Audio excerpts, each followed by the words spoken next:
Salut, c'est Lucie. Salut, c'est Alban. Trentenaire et parent de 2 petites filles. Bienvenue dans Sous les aurores. Le premier podcast réalisé par un couple de Français en Norvège. Sous les aurores, c'est le podcast haut en couleur qui vous emmène vivre toutes les nuances de l'expatriation et de l'immigration en Norvège et bien au-delà. Que vous soyez déjà expatrié, immigré, que vous rêviez de le devenir ou que vous soyez simplement curieux de découvrir d'autres façons de vivre, ce podcast est fait pour vous. Alors, mettez-vous à l'aise, servez-vous une bonne tasse de thé ou un verre de vin et rejoignez-nous sous les aurores. Au menu, discussion sincère, Moment de rire et d'émotion. et surtout, beaucoup de belles découvertes. Alors, bienvenue chez nous sur un nouvel épisode de Sous les aurores.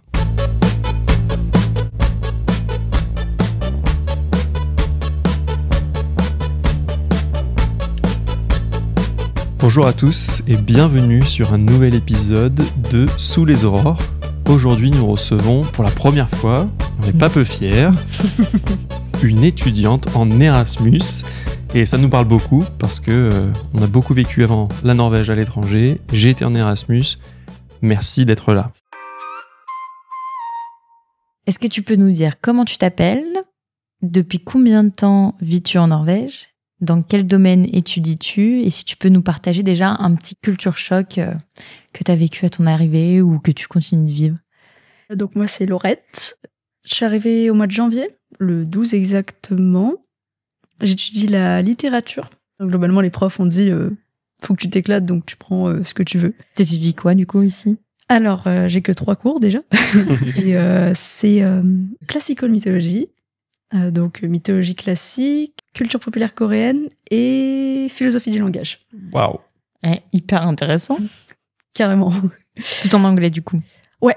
Mais le truc le plus agréable c'était le calme par rapport à la France.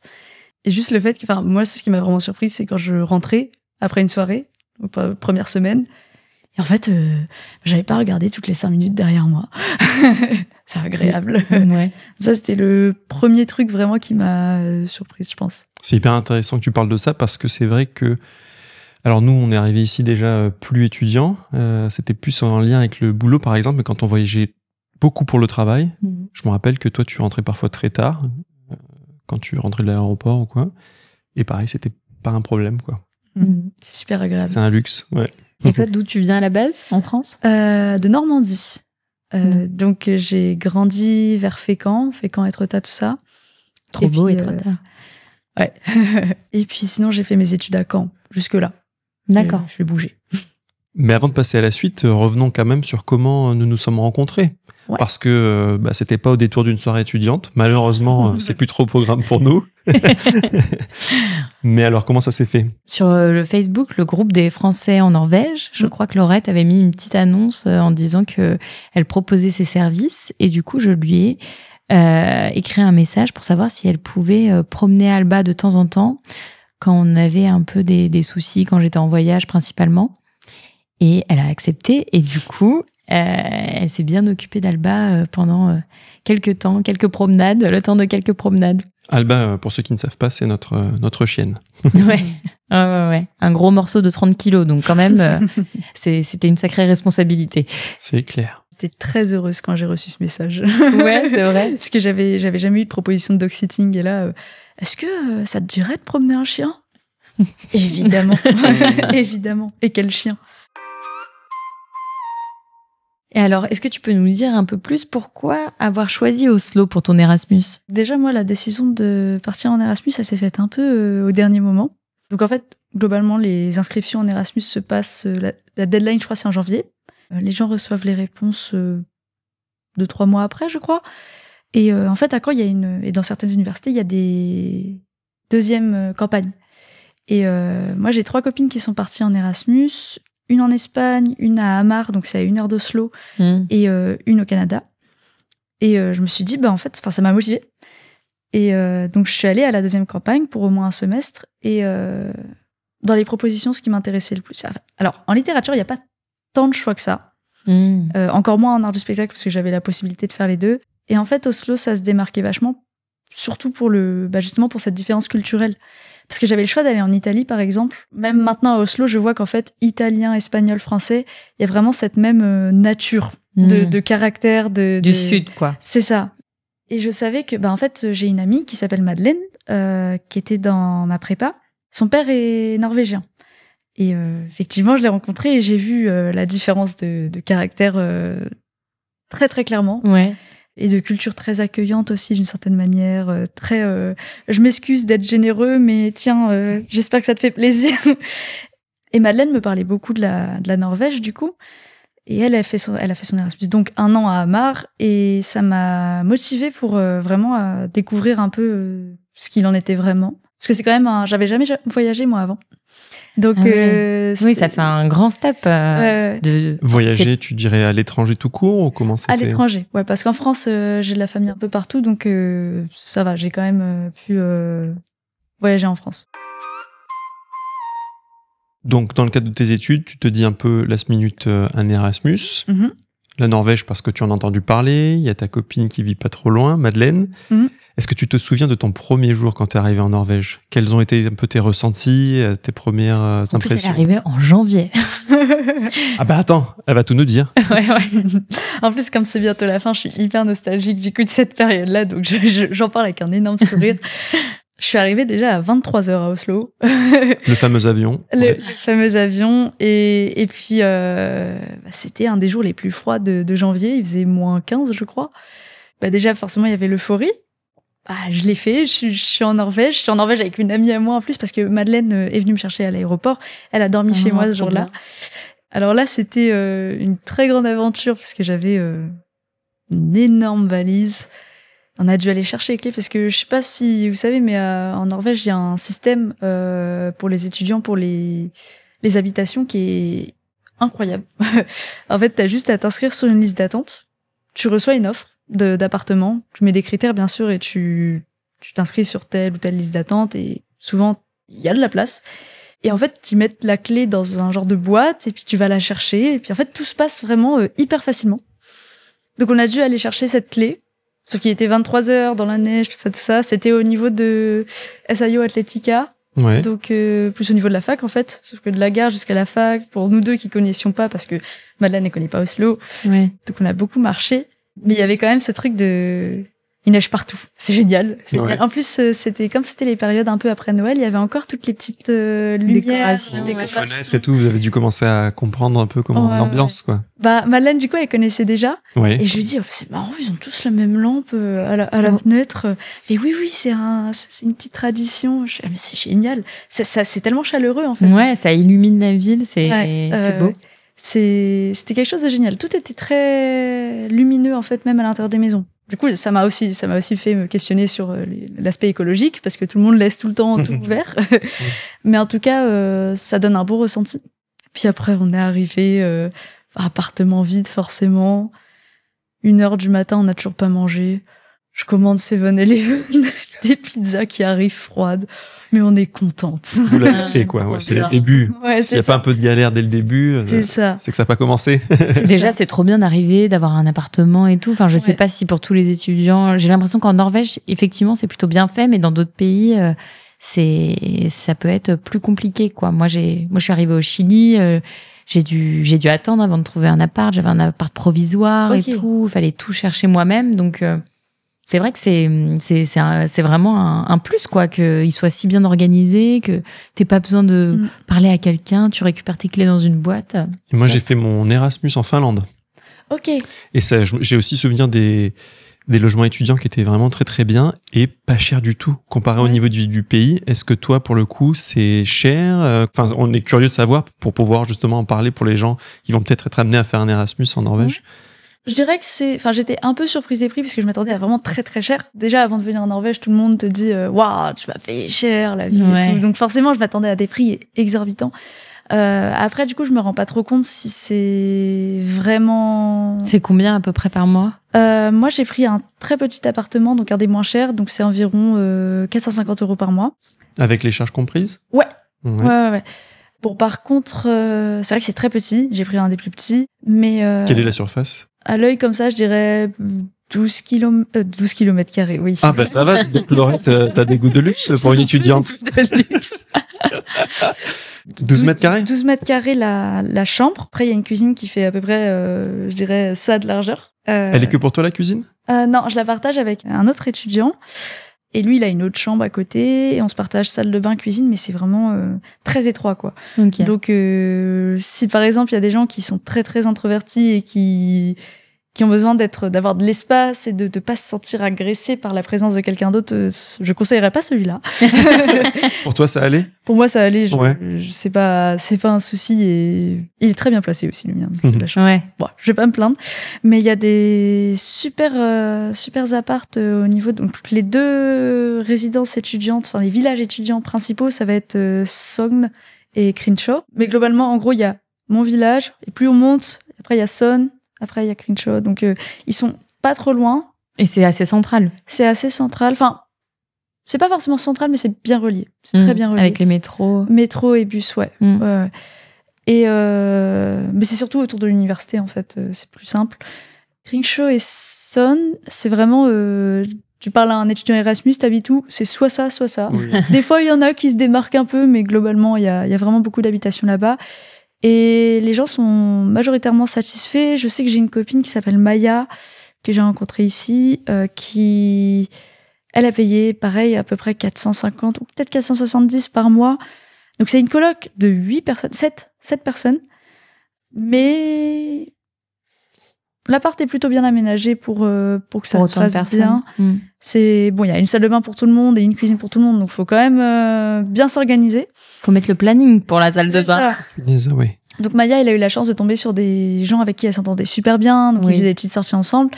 Mais c'est pas toujours le cas. Je sais que Yasmine, donc elle a eu des soucis avec des colocataires, des trucs comme ça. Donc en fait, je dirais qu'il faut bien tomber. On peut choisir sur le site, mais il faut quand même bien tomber. Et tu peux demander une colocation. Ouais, et on peut demander à être seul. En fait, globalement, c'est quasiment que des colocations qu'ils proposent. Oui. Mais il y a aussi quelques trucs seuls. Mais alors, Manon qui vivait seule à Crenshaw a payé presque 700 € quand même. Donc, faut vouloir mettre le prix. Ouais. J'ai fait aussi coloc en Erasmus. Avant, après, j'ai aussi eu un appart, que dis-je 9 mètres carrés. Ah oui, mais dans les 9 mètres carrés, t'as ta salle de bain. Incroyable. Mais attends, t'as ton lit et ta douche, quoi. Je vous donnerai les plans. C'était possible et franchement vivable. J'étais pas mal. Super pratique, en vrai. Pratique. Ça réveille directement, on se réveille direct à la douche. On tombe presque dedans. Exactement. Donc, si t'as du mal à te réveiller, tu prends le pommeau. Donc toi, le logement n'a pas été un problème. Est-ce qu'il y a d'autres aspects qui ont été plus compliqués? Peut-être même en amont, je me dis, souvent on voit passer des gens qui se demandent comment s'habiller, comment s'équiper. Quelle a été ton expérience? L'amont, déjà, pour un Erasmus, bon, du coup, vous l'avez vécu, c'est l'administratif. C'est très... beaucoup de paperasse, mais ça reste... on sait pourquoi on le fait, quoi. Ouais, on s'attend à un grand froid déjà, surtout quand on arrive en hiver, on prend vraiment plein de trucs. Moi, je me souviens que j'avais très peur de manquer. Et comment tu t'es préparée? Est-ce que tu avais acheté des choses en France? Ouais, je suis allée à Ziman et Intersport pour acheter des petits trucs pour mettre sous les vêtements. Ouais. Je suis allée à une petite friperie pour m'acheter quelques jolis pulls, parce que je me suis dit, c'est l'occasion. C'est sûr que les pulls, c'est utile en hiver. Ouais, Par contre, en arrivant en Norvège, quelques mois après, je me suis rendu compte qu'il fallait que j'achète des chaussures de randonnée. Ah oui. Ouais. Bah, je les ai achetées juste avant de promener Alba, je crois. Finalement, je me suis fait avoir par mon propre jeu parce que j'avais oublié en faisant ma valise que les saisons, ça change. Et qu'on n'allait pas rester en hiver. Donc, j'ai dû racheter et aussi, il y a beaucoup de trucs de recycling, des trucs comme ça. Des gens qui donnent leurs vêtements, des trucs comme ça. Donc, j'ai pu récupérer pas mal de vêtements plus légers. Mais c'est vrai que ça m'a fait rire, arrivé au mois de mars. Je me souviens, le 6 mars exactement, je sors et il fait chaud. Je peux sortir en t-shirt juste pour aller faire mon linge, hein, mais j'avais pas besoin de mettre une veste. Du coup, je me suis dit, je crois que je vais rencontrer un problème là pour les prochains oui, si ça continue mois. comme ça, tu te dis bon. C'est vrai que on a toujours l'impression qu'en Norvège il fait tout le temps froid, mais non, il y a un printemps et il y a un été. Et les Norvégiens revivent d'ailleurs à cette période-là. Ouais, t'as senti toi la différence? Ouais, carrément. Mais ça m'a fait rire parce que là, fin mai, j'ai mes cousines qui sont venues. Une des deux m'a demandé est-ce que je te ramène ton bonnet, tu sais, celui que t'avais oublié, qu'est-ce que je dois prendre comme vêtement parce que j'ai peut-être pas assez de place pour des pulls et tout. Écoute, tu sais le temps qu'il fait en Normandie actuellement, C'est pareil. C'est pareil. Ne t'inquiète pas. Trop drôle, ouais. C'est vrai que c'est toujours, ça fait toujours peur, le froid en Norvège, même si c'est totalement vrai pour une bonne partie de l'année. Et du coup, toi, t'étudies dans quelle université d'Oslo ? L'université d'Oslo, UiO. Et comment tu trouves les relations avec les profs, avec les autres étudiants, par rapport à la France aussi ? Est-ce que tu vois une différence ? Il y a de très grosses différences. Après, là où je suis biaisée, c'est aussi que j'ai les cours Erasmus, c'est-à-dire que j'ai 3 heures de cours 6 heures de cours par semaine. Donc c'est pas... Tu m'as battu là. Ah ouais. Même parmi les Erasmus, t'es bien là. Ouais, j'ai choisi le minimum. Beaucoup de Norvégiens me parlaient d'une forme de pression énorme qu'ils ressentaient. Il y en a même une qui m'a dit, tu crois que c'est pourquoi que tout le monde boit de la Monster ici? Tout le monde. Qu'est-ce que c'est la Monster d'ailleurs? C'est les boissons énergisantes, comme la Red Bull et des trucs comme ça. Là, j'espère qu'il y a beaucoup de jeunes auditeurs qui nous écoutent sur cet épisode d'Erasmus. Mais Lucie vient de prendre, je pense, 25 ans dans la tête en demandant ce qu'était une Monster. Là, même moi, l'estime, voilà, juste, je voulais le placer, quoi. Tu aurais déjà bu? Non, mais je sais ce que c'est. Est-ce que maintenant, du coup, à la place, parce que moi, mon époque, c'était vodka Red Bull, maintenant c'est vodka Monster? Non, toujours vodka Red Bull. Non, je crois que c'est beaucoup vodka Crazy Tiger. En France, en tout cas. Attends, mais Crazy Tiger, intéressant. Il va falloir que tu nous en dises plus. Ok, pas de souci. Mais revenons d'abord sur les différences culturelles. Donc toi, tu disais, les Norvégiens faisaient une image, on est stressé, c'est dur, quoi. Ouais. Alors, pour ce qui s'agit du système, c'est assez paradoxal parce que les étudiants norvégiens sont à la fois très accompagnés, mais en même temps très autonomes. En fait, vraiment, les profs, parfois, ils font pas, tout va bien et tout. C'est vraiment très doux. Mais à côté, il y a beaucoup de lectures. Les Norvégiens avec qui j'ai discuté, ils expliquaient que si tu lis pas ça, en fait, tu loupes plein de cours, tu loupes plein de... Enfin, c'est vraiment important de les lire. Ce que j'ai pas fait. Et ça allait être ma prochaine question. Oui, alors que eux, les Norvégiens, ils vont tous lire les automatique, ouais. Les livres, ouais. Ou en tout cas, après, j'ai appris très récemment qu'en fait l'université d'Oslo était une très bonne université. Je savais pas, moi j'ai vu que c'était disponible sur Erasmus, j'ai fait mais c'est top 100 mondial, je crois. Ah ouais. Ouais, donc peut-être que je suis tombée que sur des bons élèves parce que je suis dans une université où les élèves sont assez assidus. Moi, l'étudiant norvégien, je le vois canette de Red Bull. À dire je suis désolée, je peux pas faire ça, faut que j'aille lire pour le prochain cours. Ah ouais, hyper focus. Ouais, quand même. Mais d'ailleurs, dans tes cours ou dans ta classe, vous étiez principalement des Erasmus ou tu étais mélangé à beaucoup de Norvégiens? C'était comment ça? Beaucoup de Norvégiens qui décident de prendre des cours anglais. Il y avait beaucoup d'Erasmus aussi. Et d'ailleurs, tu as mentionné l'anglais. Ça me fait me demander, est-ce que tu avais un bon niveau avant de venir ici pour faire ton Erasmus? Ouais, quand même. J'ai toujours été très baignée dans... j'écoutais de la musique, j'écoutais les paroles. En fait, vous aussi. Ah bon. T'écoutes quoi comme musique? Oh là, je saurais pas te dire, mais quand j'étais, c'est notamment grâce à la musique que je me suis grandement amélioré en anglais. Ouais. Ouais, c'est super. Enfin, littérature, poésie, musique, ça en fait partie. Au final, on apprend beaucoup le vocabulaire, les structures de phrases. Après, il y a tout ce qui est aujourd'hui, on regarde beaucoup en version originale, les séries. Ouais, c'est vrai. Et puis... Donc, ça te faisait pas peur de prendre des cours en anglais? Pas du tout, ça, non. Après, j'ai deux amis qui, eux, sont venus à Oslo parce que c'était les seuls qui demandaient pas de certificat d'anglais. Et donc, ils ont été acceptés et aujourd'hui, ils savent super bien s'exprimer en anglais, quoi. C'est bien. Cool. Donc, c'est intéressant de savoir que certains n'ont pas forcément encore le niveau, mais ça peut être l'occasion, un Erasmus, de se mettre à niveau aussi en anglais. Ouais. Clairement. Ouais, parce qu'en Norvège, tu parles beaucoup anglais. Quasiment tous les Norvégiens sont bilingues. Il y a des enfants, ils ont 8 ans, ils viennent te parler en anglais, t'es là, excuse-moi, je n'ai pas encore ton niveau. C'est clair. Est-ce qu'il y a une grosse différence que tu as pu noter entre l'université en Norvège et l'université en France?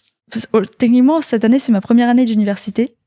Parce que j'ai fait 2 ans avant de prépa, du coup j'ai découvert un semestre en France et là un semestre en Norvège, donc j'ai pas encore eu trop le temps d'analyser. Ouais, mais après il y a des différences qui sont assez flagrantes.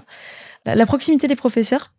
Les profs demandent à ce qu'on les appelle par leur prénom. Donc il y a vraiment un côté pas égal à égal, mais presque un côté plus accessible en tout cas. Ouais. Pourtant il y a quand même une forme de respect parce que c'est les professeurs. Mais en fait les professeurs sont vraiment attentifs. Je sais qu'en tout cas c'était le cas pour 2 cours. Le 3e il y avait vraiment beaucoup d'élèves, donc j'ai jamais eu à avoir à communiquer avec lui. Ça faisait beaucoup plus amphi français, en tout cas dans le côté beaucoup de monde qui regarde, le prof qui fait son cours, il s'en va, voilà. Mais tu dis, il n'y a pas moins de respect parce que il y a plus de proximité. Non. T'as pas En fait, senti... le respect, on dirait, il est instauré naturellement. En France, il y a vraiment ce truc où on t'éduque à respecter les gens à la... C'est obligé d'avoir un peu limite ce rapport de force pour se respecter. Oui. Exactement. Je trouve que c'est dans toute la société, il y a ce côté, on respecte naturellement les règles. Tu prends ton ticket de métro, il n'y a pas de barrière dans le métro, mais on te fait confiance pour prendre ton ticket de métro. Ouais. Oui, que comme tu dis, il y a ce relationnel et ce respect très naturel. Toi, tu l'avais d'ailleurs aussi vécu en Finlande. Oui, exactement, c'était pareil. Et d'ailleurs, ça faisait partie des critères pour lesquels je voulais aller étudier en Finlande. C'était de découvrir cette relation différente professeur-élève, que je trouve on retrouve aussi en partie dans la vie professionnelle. Et je me rappelle, voilà, pareil, à appeler les professeurs par leur prénom. Ouais. Et est-ce qu'il y a d'autres choses qui t'ont surpris dans la culture norvégienne ou des petites traditions que tu as adoptées peut-être en si peu de temps, des choses que tu as bien aimées Je mange tellement plus de glace. C'est vrai. C'est vrai que les Norvégiens mangent de la glace tout le temps, toute l'année. C'est assez marrant parce que j'aime énormément la glace. J'en mange en toute saison également. Depuis toujours. Depuis toujours. Ouais. Ah, je suis arrivée au paradis. Pareil pour les bonbons, le chocolat. Et du coup... en fait, je me gave. Rien qu'avant de venir là, j'ai pris une glace caramel, un petit stand, trop bonne d'ailleurs. Mais en plus dangereux à Oslo parce que t'as tous les Narvesen, 7-Eleven, tous les petits stores comme ça qui vendent leur propre soft ice, qui est un peu un équivalent d'un sundae, voilà, une glace à l'italienne, mais bon, vraiment basique quoi. Ouais. Mais dangereux quand même. Très dangereux, très dangereux. C'est quoi ton endroit préféré pour prendre une glace ? Classique, moi, je vais au kiwi, je me prends un petit pot. Je prends rarement les individuels. Donc, c'est vraiment surtout les pots de glace. Je vais pas... T'as bien raison. Je suis arrivée, j'ai pris plein de chocolat, forcément. Et déjà, le Freya est merveilleux. Tu vas faire des heureux. Ah ouais. Ouais, en disant ça, c'est vraiment une fierté nationale. Ouais. Ah ouais. Bah voilà, je les félicite pour ça. Mais même la sous-marque, en fait. Leur sous-marque de chocolat est délicieuse. C'est tout. Mais c'est bien, franchement. C'est pas souvent qu'on a des invités qui sont super contents à propos de l'alimentation en Norvège, donc. Le sucré seulement. Le sucré ça s'arrête seulement. là. Ouais, ça s'arrête là parce que le choix dans les magasins est très limité sur beaucoup de points. Les féculents, par exemple. C'est même pas une question de forme de pâte. C'est une question de... C'est tout bête, mais en France, on a Tipiak qui va faire tellement différents mélanges de graines, de trucs, de machin. Et là, on arrive, s'il y en a, bah t'as un choix. Bah, c'est pas toujours facile, du coup, de choisir quoi manger. Les steaks végés sont pas toujours incroyables. Il y a pas énormément de choix par rapport en France aussi. Ça a été difficile pour toi, tu dirais, de trouver tes repères de végétarienne pour faire tes courses et... Un peu parce que... Donc évidemment, il y a les œufs valeur sûre. Et alors, la plus grande souffrance qui m'a beaucoup... Mine de rien, c'est... Il y a des journées où, en fait, j'ai travaillé toute la journée. Parce que du coup, je fais le ménage chez des gens, globalement. Et en fait, j'ai pas mangé de la journée. Parce que des fois, le matin, je déjeune pas. Ou alors, pas beaucoup.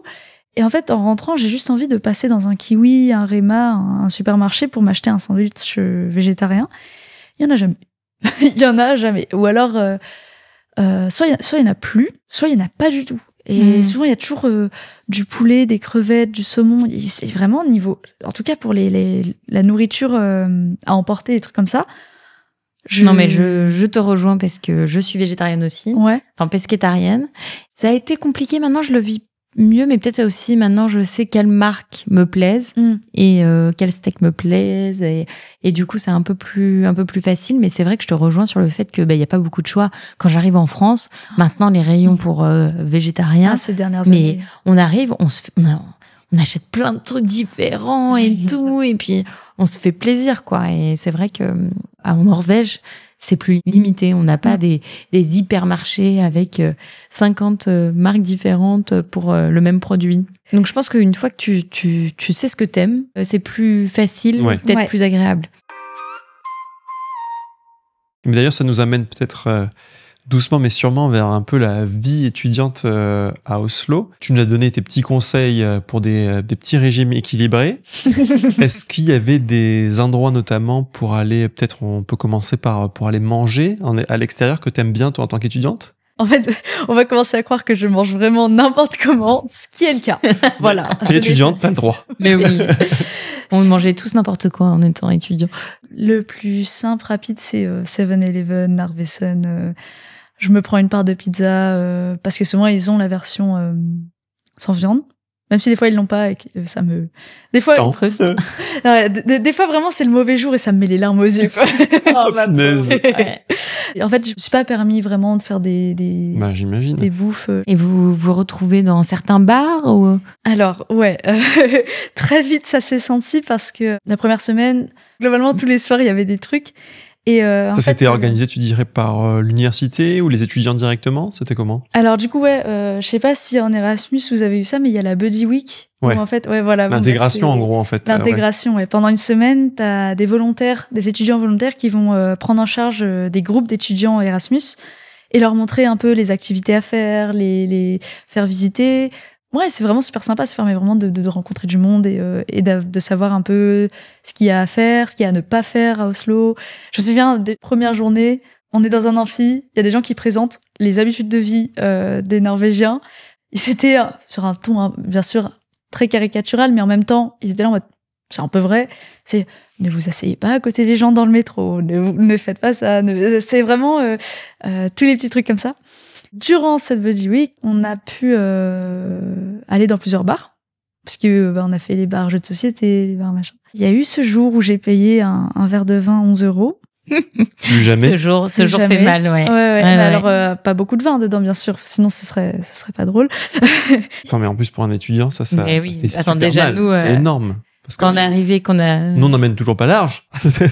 Mais alors, en tant qu'étudiant, waouh. Ouais. Puis 11 €, c'est le bas maintenant. Hein. C'est ça, c'est que en fait, dans les bars normaux d'Oslo, c'est le prix, quoi. Et il y avait aussi un autre bar, Café Sarah. Vous connaissez du coup. C'est Café Sarah ou Café Sœur? Café Sarah. Café Sarah. Oui, c'est dans la même rue, tout au bout. D'accord, ok. Oui, je confondais les deux au début. Okay. Les Norvégiens qui étaient buddies, ils se rendaient pas trop compte. Ah, on vous emmène là, vous allez voir, c'est super sympa. Effectivement, le lieu est génial, hein. Mais ma bière à 13 €, et un peu moins génial.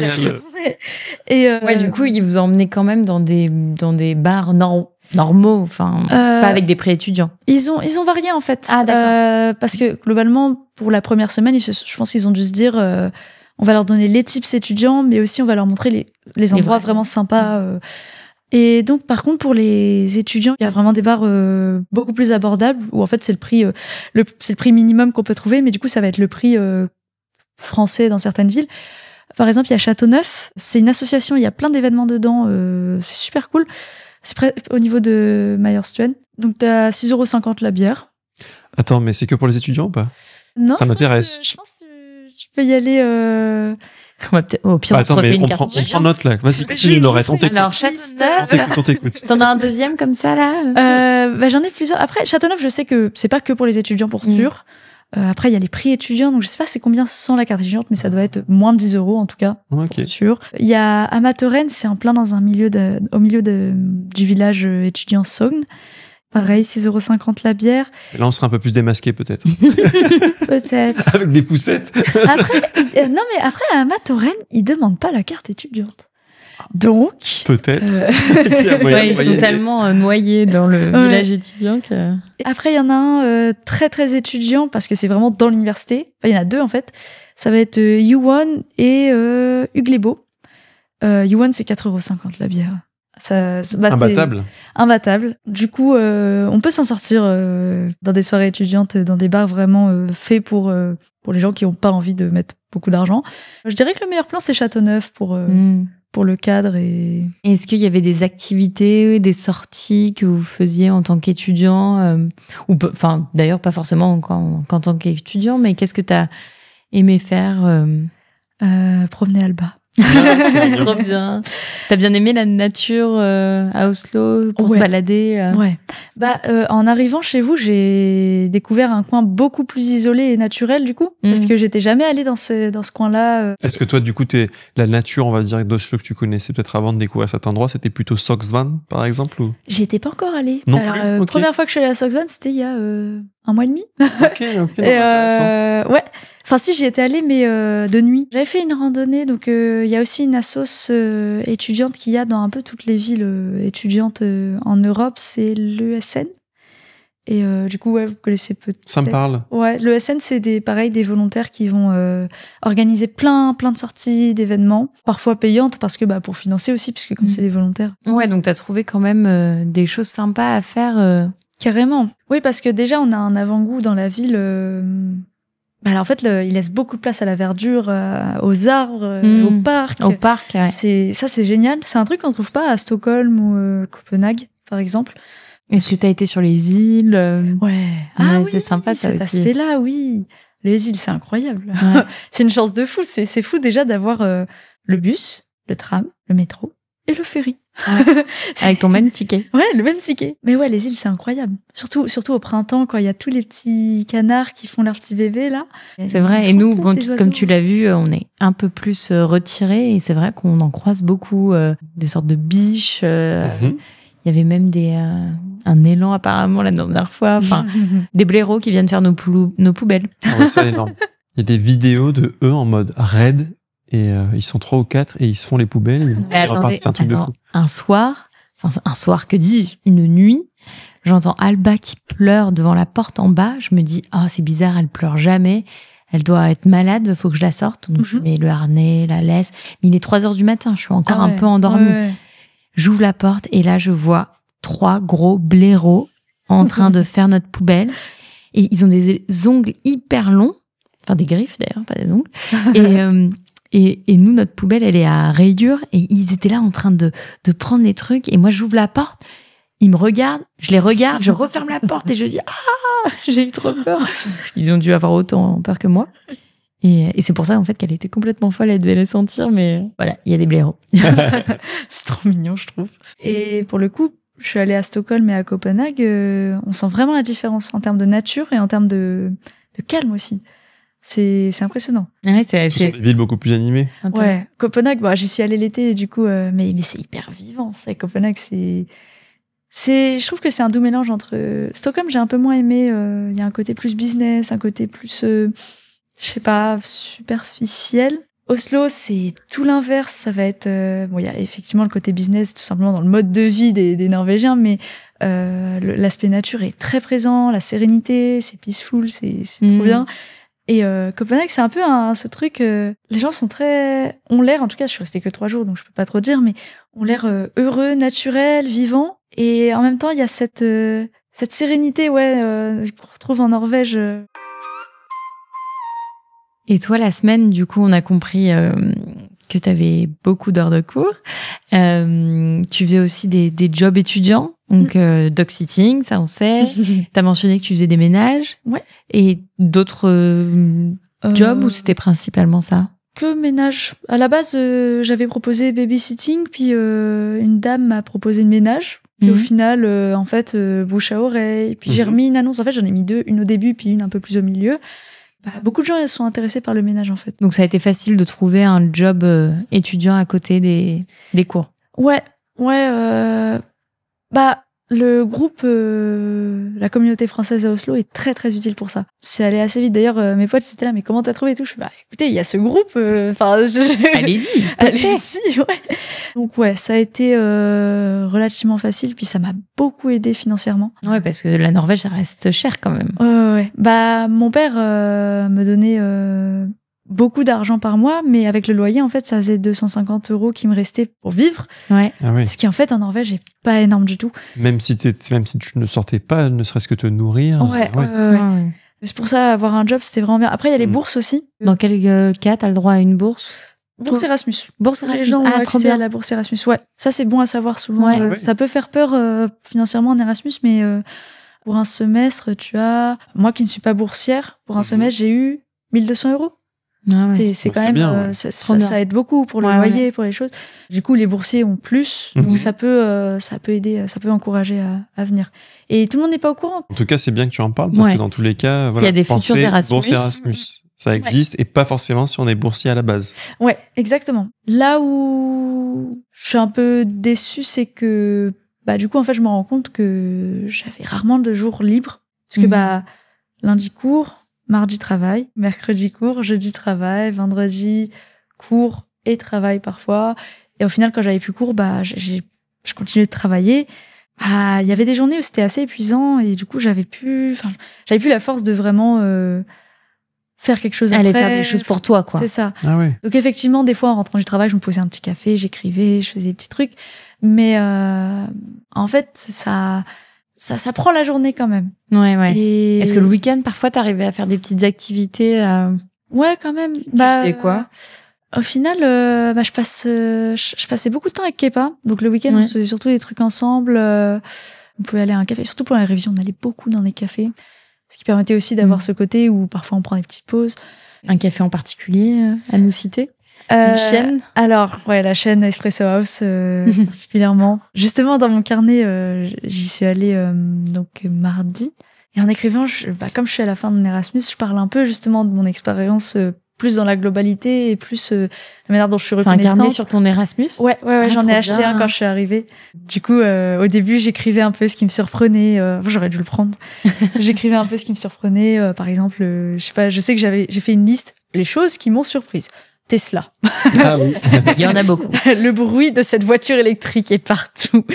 Et donc, du coup, j'écrivais dans mon petit carnet. Puis là, je me dis, bon, allez, je vais parler d'Espresso House. Et j'ai dessiné le logo et j'ai mis, c'est quand même un truc qui m'a beaucoup accompagnée pendant mon Erasmus. J'ai dessiné les petits trucs que je prenais à chaque fois, le cannelle ball, le cookie noix de pécan et l'espresso.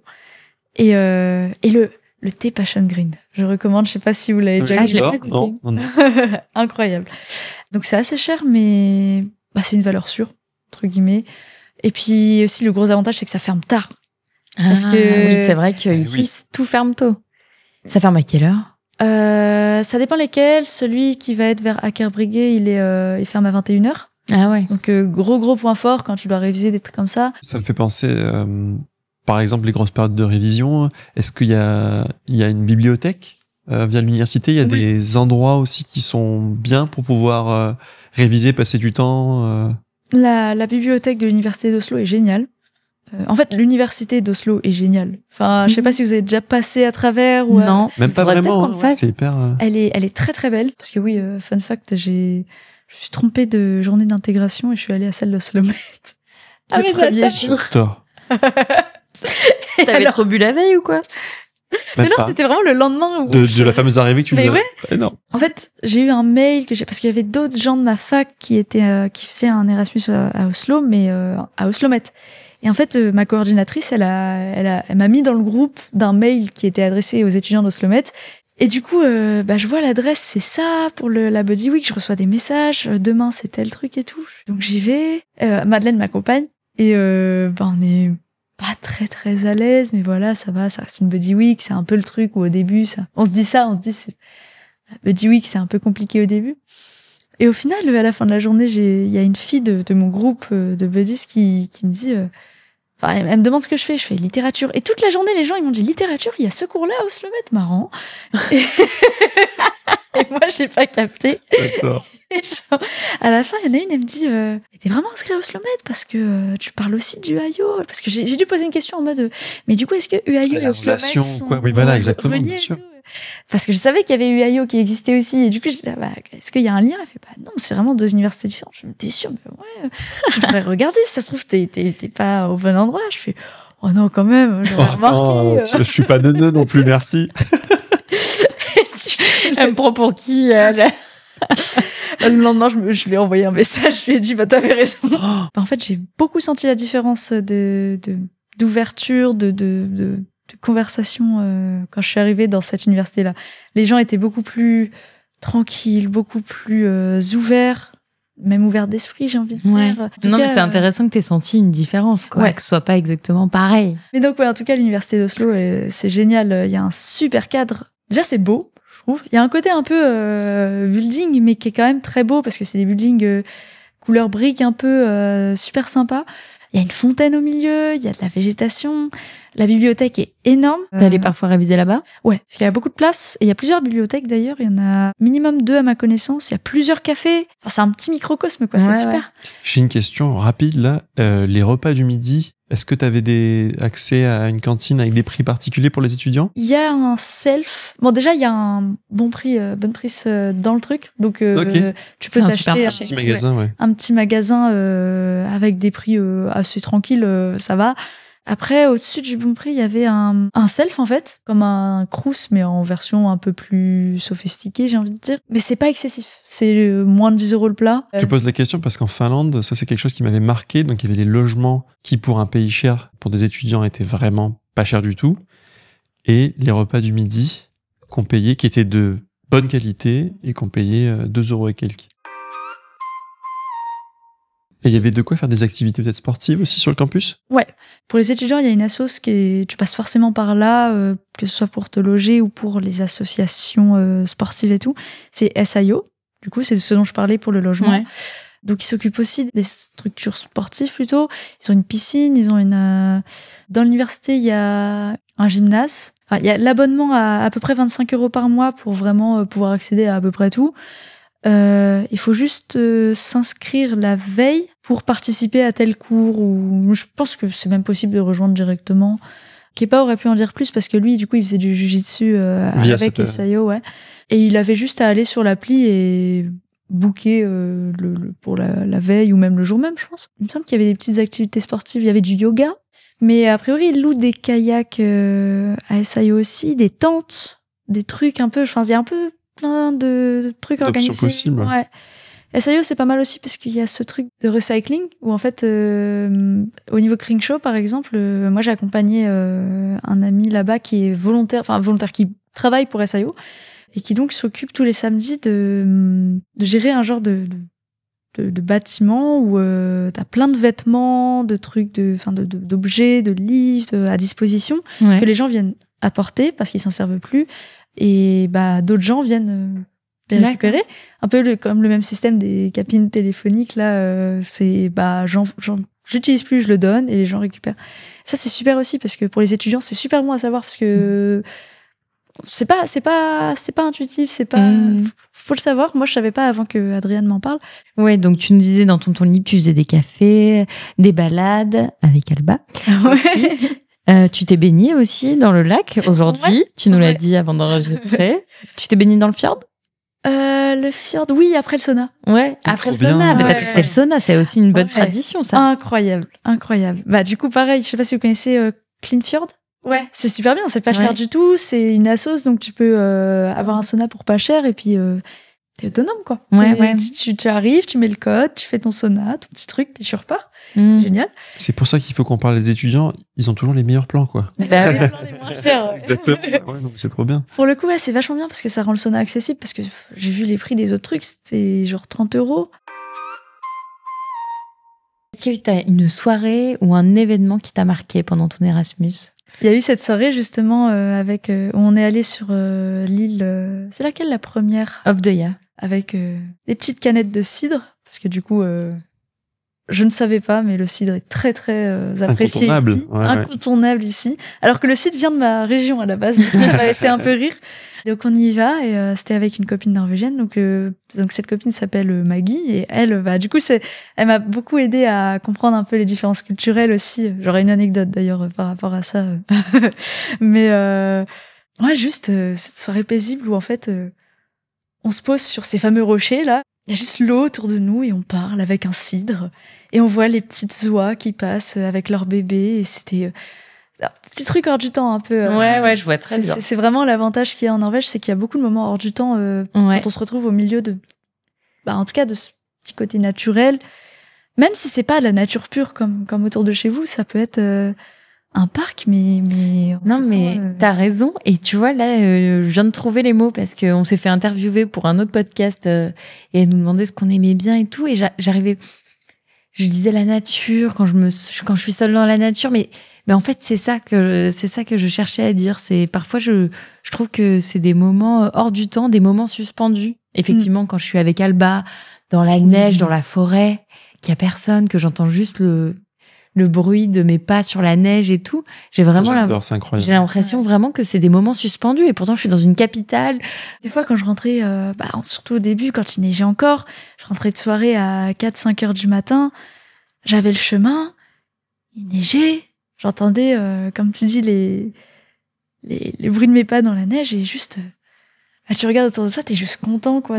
Parce que tu te sens en sécurité aussi, encore une fois. C'est clair. Et je sais pas, il y a ce truc où t'es seul. Parce que à partir d'une certaine heure, je dirais 22, 23 heures, en hiver, il y a plus personne dans les rues. Ouais. Peut-être 1 ou 2 personnes qui va promener son chien, mais il y a plus personne. C'est vide. Et tu disais que t'avais aussi des amis norvégiens? J'ai une copine norvégienne, Maggie. C'était une buddy dans le groupe que j'ai intégré en étant perdue. J'ai rencontré un peu. Et donc Maggie, directement, elle me dit « Ah, tu viens de France ?» Et elle commence à me parler français avec un accent. Et récemment, elle a compris qu'elle aimerait être professeure de français en Norvège ou l'inverse, peut-être. Et elle m'a expliqué un peu certains trucs. C'est à elle que je posais toutes les questions, en fait, de différences culturelles. Et du coup, oui, j'avais une anecdote là-dessus. Au tout début, pendant la Buddy Week, justement à Café Sarah. Donc j'étais avec quelques personnes, beaucoup de Norvégiens, et je discutais avec un peu tout le monde, mais avec un garçon, sans qu'il y ait d'ambiguïté, qui s'appelle Didrik. Je sais pas si c'est très français, mais moi, je l'appréciais. J'apprécie discuter avec quelqu'un. Je vais chercher une bière, je lui en prends une. Et quelle ne fut pas mon erreur. Attends, Didrik, il est de quelle nationalité? Norvégien. Ah oui, oh là là. Et du coup, j'étais pas au courant qu'il y avait un malentendu, mais en fait, du coup, Maggie, elle était là, elle était amie avec Didrik. Donc entre deux, j'ai revu les deux. Voilà, j'ai rediscuté avec Didrik, c'était sympa. Avec Maggie, c'était sympa. Et un autre jour, après une soirée, ils sont tous les deux et je les rejoins. Et on va manger un kebab, un truc comme ça. Et j'offre des frites à Maggie. tu l'as perdu, le pauvre Didrik. Et en fait, je voyais, ils parlaient entre eux en norvégien. Et moi, juste, je faisais ma petite vie, on rigolait bien, vraiment. Je garde un très bon souvenir de cette soirée. Quelque chose comme 1 mois après, je revois Maggie seule à seule. Et je dis, on pourrait proposer à Didrik de venir. C'est quelqu'un, je l'avais pas revu depuis. Enfin, c'était dans la Buddy Week, en fait, on rencontre tellement de personnes. Donc, il y a des personnes avec qui il y a un petit lien qui se crée, mais pour quelques jours. Et puis après, ça s'estompe, voilà. Donc, je dis, on pourrait proposer à Didrik, vu que toi, tu lui parles encore, ça pourrait être cool. Et du coup, j'envoie un message à Didrik, je fais, tu fais quoi ce soir? Et sauf que elle me dit, bon, ok, Laurette, faut que je te dise un truc. Tu vois, quand on parlait en norvégien au kebab, en fait, on rigolait beaucoup parce que offrir quelque chose à un Norvégien ou une Norvégienne, ça veut dire que t'es intéressé. Ça veut dire que tu veux qu'il se passe plus. Et le truc, c'est que t'as offert une bière à Didrik. Et déjà, il pensait vraiment que t'étais à fond sur lui, machin et tout. Et alors moi, ça m'a énervé. J'étais là en mode, ouais, c'est bon, il se prend pour qui? et après, j'offre les frites à Maggie. Et du coup, entre eux, ils étaient là en mode, mais du coup, elle veut qui? C'est français, là, avec leur plan A3, c'est chelou. Ça se trouve, ils se sont dit ça. Ouais. C'est possible, je sais pas. Et ils ont dû se dire que j'ai été complètement... Et toi, en fait, t'étais pas du tout intéressée par ni l'un ni par l'autre. Non, mais trop drôle, t'étais juste sympa en leur offrant des frites et une bière. Ouais. Non, mais trop drôle, quoi. Donc, mais truc à savoir. Moi, je le savais pas, hein. Là, maintenant, je suis en train de me dire, mais j'espère. Non, mais j'avoue. En vrai, moi, je faisais genre, oui, j'ai compris tout de suite, mais je suis en train de me dire aussi à qui je veux faire. Quand je faisais des, tu vois, avec des collègues et tout, je me dis, punaise, ça se trouve, c'est arrivé. Quand j'étais dans mon Erasmus en Finlande, je me rappelle, il y a un professeur, quand je suis arrivé, il avait expliqué la courbe un peu d'adaptation d'un Erasmus. Tu peux parfois arriver à être très déçu, ensuite complètement partir en hop, t'adores, et puis après, hop, peut-être que ça redescend un peu, et en fait, t'arrives à un niveau de stabilité. Toi, quelle a été un peu ta courbe à toi? Est-ce que t'étais toujours en up? Il y a eu des downs? Comment ça s'est passé? Moi, j'étais hyper euphorique au début. Parce que, il y avait justement ce côté différent, il y avait la neige, et puis rencontrer plein de nouvelles personnes. Puis t'étais à l'étranger, quoi. J'étais à l'étranger, c'était la première fois que j'allais à l'étranger. C'est fou. J'étais déjà allée en Angleterre, mais j'étais toute petite. Donc je me souvenais pas vraiment. J'étais seule dans un pays, loin de tous mes amis, parce que moi, mes amis en France sont très, très importants pour moi. Et j'ai décidé de prendre cette pause. Il y avait le côté très euphorique.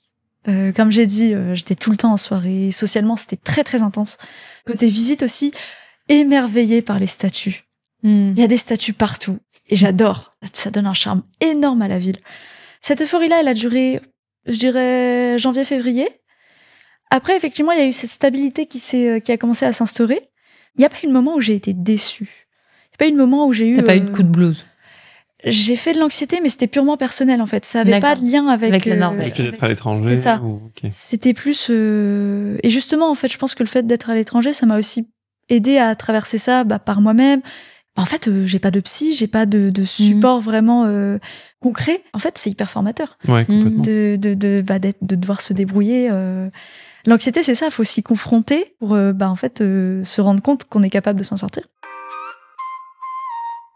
Ça m'amène à ma question. Est-ce que Oslo, c'est une ville où t'aurais aimé rester un peu plus longtemps? Carrément. Tout le monde, parce que nous, avec Kepa, on est les derniers à partir. Mais du coup, on a vu tout le monde partir.